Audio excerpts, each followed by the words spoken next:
It's been so long. I don't really know.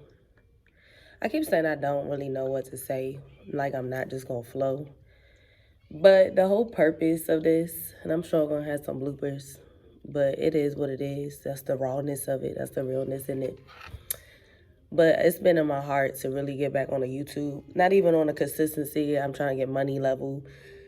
Just on a consistency to myself to express, to be vulnerable, to share aspects of my journey so that I can bless somebody else.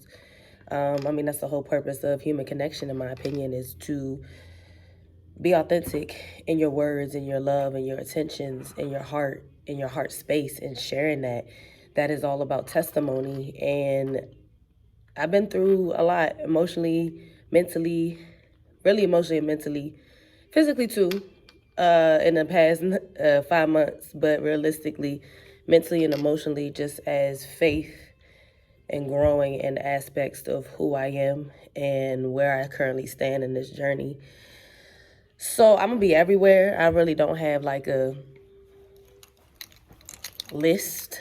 I'm trying to unlearn being so precise because that's just not how life is in some aspects. Yeah, that's cool to be organized. It's cool to have some type of structure.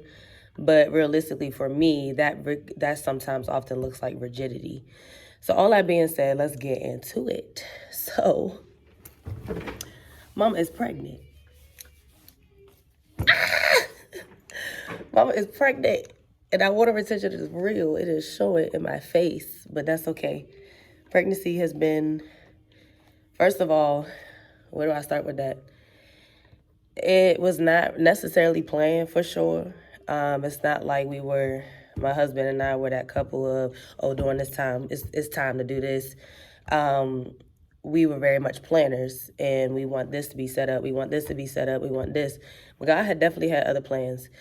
To be honest, our relationship, something I have been honest in the past, is not to disclose too much because to me that is personal and I want to respect him as well. But we have been going up and down, just growing pains, extreme, extreme, extreme growing pains.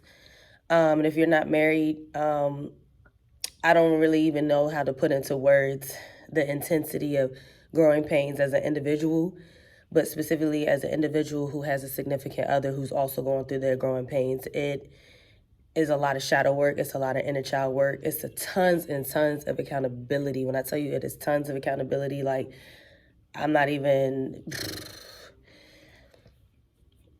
just look at my face. That's gonna tell you everything. And it was very nerve wracking. It was very nerve wracking mentally and emotionally to feel like, hey, you're failing in your marriage. You aren't being the wife. I'm gonna just focus on my perspective. You're not being the wife that you thought you should be. And when I say thought, it was based off of what society standards of a wife is supposed to be at, or what the church standards, or what the religious standards is, or pretty much what has ever been conditioned into me. Because the reality is, I don't know what a good wife looks like. My parents were separated. I had a stepdad, which respectfully, it wasn't the most ideal relationship. I didn't have that beautiful relationship with stepdads who came in and stepped in.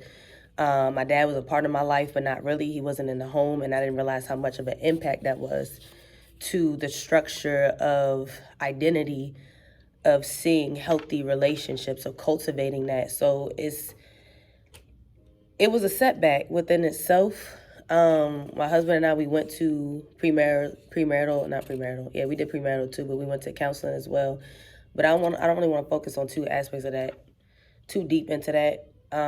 Again, out of respect for him as well. But just know this pregnancy was not planned. So when God said boom, I found out I'm pregnant, honestly, early October. And I ran a marathon. Side note, I ran a marathon. Not really a marathon. It was like a 5K. I'm tripping. It was a 5K, and I didn't know I was pregnant then. But life. And let me tell you, since knowing, I was in disbelief. I don't know if that's normal, but I was in disbelief to the point where I was fearful.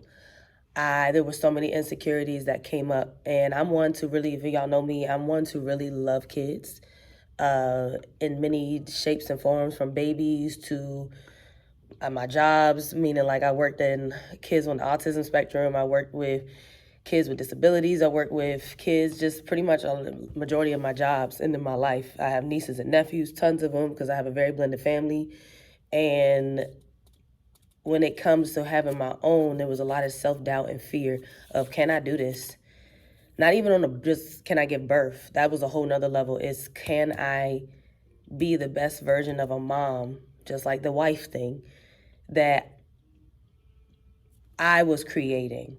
So there was a level of perfectionism that I was like, I have to do this and this, and pretty much a checklist. I have to do this and this and this and this in order to equate to what I think is a perfect mom, is a perfect daughter. I was comparing myself to a lot of moms. Like, all of this hit me all at once, to the point I couldn't even enjoy the fact that I was pregnant, that God was blessing me to carry a life that is so sacred. A lot of women cannot do that. A lot of women struggle with infertility, and it's here now, and I'm like,